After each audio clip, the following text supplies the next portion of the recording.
us that if you give up the man, you're going to take one of these things and it's worse and it will destroy your nation. They didn't give us that information. They made us think that it was some kind of glorified position to brag about the fact that I got my own job, my own credit card, my own car, so I don't need no man. I don't even know how we got that mixed up. Ain't none of that got nothing to do with being with no man.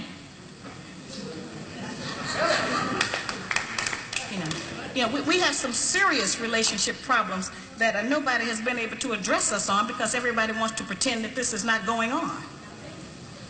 Over 60% of our women are single, widowed, separated, or divorced. They don't have a man. I just came out of Florida, and they got a housing complex that the Urban League built, which is a black organization that is for women and children only. They say they don't allow any men in there.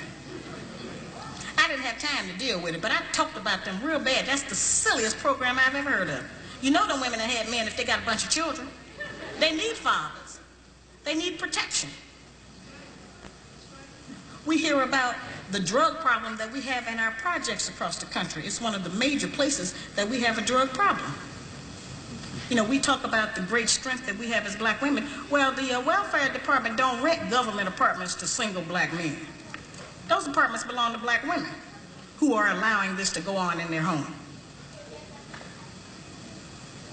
We have not looked at what part of the responsibility do we share. Yes, black men sell a lot of drugs, and a lot of us black women get the money from them drugs and buy some of these fancy clothes we wear. Drive around in some of these fancy cars. He is not doing these things alone and without support from us, whether they are good or bad. See, we have a lot of power. We are very strong women. I'm saying that we're using our strength in the wrong direction. We're using it to tear our man down, tear our nation down, instead of building it up. Having an education and a job does not necessarily mean you have a successful life. I keep telling black women that to raise a child, they say, well, I provided with food, clothing, and shelter. That's not raising a child, that's maintaining one. To raise a child, you need a parental coalition of a man and a woman. We have sons who, by not having a father in the home, they don't know how to respect women. They take on the black female emotionalism. They're doubtful, they're indecisive, they can't make a decision. They don't know what to do about being a man because we can't teach them that. We don't have that knowledge. We have daughters who grow up in a home where they don't see any affection, where there's no man there. They go out into the world and try to mate. They don't have no idea how to be no woman to no man, how to function in a house with a man, because they haven't seen it. Most of our children, just like us, get all the information we have about how you be with a mate off television. It's the only medium that shows us anybody being together. Those rules have not worked for us. The white woman's liberation movement, we don't have anything to do with that. We have not been under the control of the black man for over 500 years, so what do we have to get liberated from them from? They haven't been our boss. That's the white woman and her man. They're going through that, and that's their business. We don't have any business being in that. They only introduced it to break down the civil rights movement. Civil rights movement started with the black man, the black woman, and the black child standing together, trying to plead for freedom, justice, and equality, and more benefits in the country that they had built. They threw the white woman in there with the women's liberation movement and made it a woman against man thing. That created a big separation between black men and black women, because then everybody started going for self. Then they bring the welfare system in and tell us in order to feed and clothe and house our children, we have to give up our man. You have to put the man out of the house. When the white farm wife goes to the government for subsidy for the farm, they don't tell her to get rid of the farmer. They keep that family together.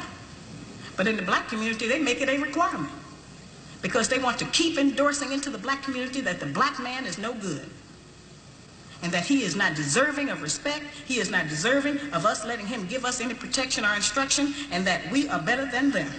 The major responsibility that the black woman has had on the earth for the trillions of years that we have been here has been one of nutrition and birthing children. Those two things have a great deal to do with the survival of any people, the reproduction of the nation, and feeding them the proper food so that they can live. Those are very important jobs. Those are very powerful positions, because it puts us in a position to decide who's going to live or die, and how slow they're going to die by what we feed them. We have a very powerful position. That's not a small role that we play. We have just been taught to misrepresent and misuse that power. The people who we have been counting on to give us the truth about how to get along have failed. The white people don't know how to get along. They don't have that information themselves. They don't get along with nobody on earth. So they didn't have no information to impart to us about how we're supposed to get along. They changed their relationship rules at will. We have, tons of black children around this country that I hear from who have grown up traumatized by the fact that they were referred to as the outside child. When we were having children like that, they called it illegitimate children. Until the white woman started having them, and now it's single parenting. See, they changed the rules according to what they're doing. So I've called on our people to change them depending on what we want to do, what our needs are. There's another need that has not been addressed in our community, because nobody will deal with it, and that's one that God did not create three sexes. We only have men and women. Now, I have not said that we should reject the sisters who try and act like men and the men who try and act like women. I'm not saying to reject them from among us, but they need to be taught. We don't have to accept that as some kind of normalcy, because that's not normal. I'm trying to demonstrate how they have set rules that they have forced us to follow that they don't even follow themselves. They change the rules to suit them when they get ready. We can change them to suit us when we get ready, especially if we have what we have now, which is a failing system. It hasn't worked for us. We don't have to be ashamed that it hasn't worked for us. But we do have to be ashamed of the fact that we keep plodding behind it and not trying to make the corrections that will help our people to survive. He wants to keep us in this condition. He wants to keep us separated from our man. Because he knows that the only door, the only route he has to destroy our black man is through the black woman.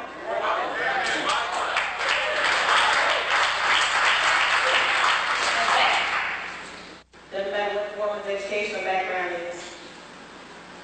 In fact, we have proven that the more education we get, the more ignorant we get in front of our man.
We represent the missing link as black women.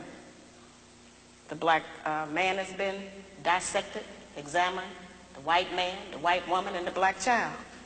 But it has been us as black women who have never been examined.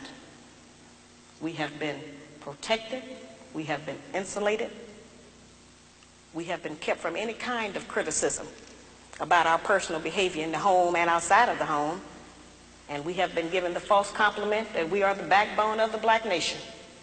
There is no doubt in any community in this country that the men in those communities are the backbone of their nations. There is no doubt in the white community that the white man is the backbone of his nation. The European,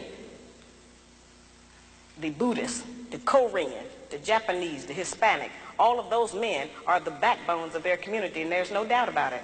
It is only in the black community where those values have been transposed and where they put that burden on us and tell us that we are the backbone of the black community, which is a direct insult to the black man and implies that he don't have no backbone and that his women have to represent him.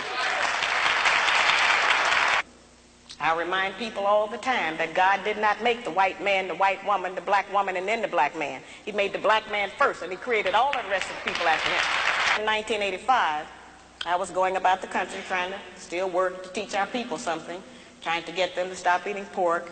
And at that time, I was having what I call get off those hog lectures.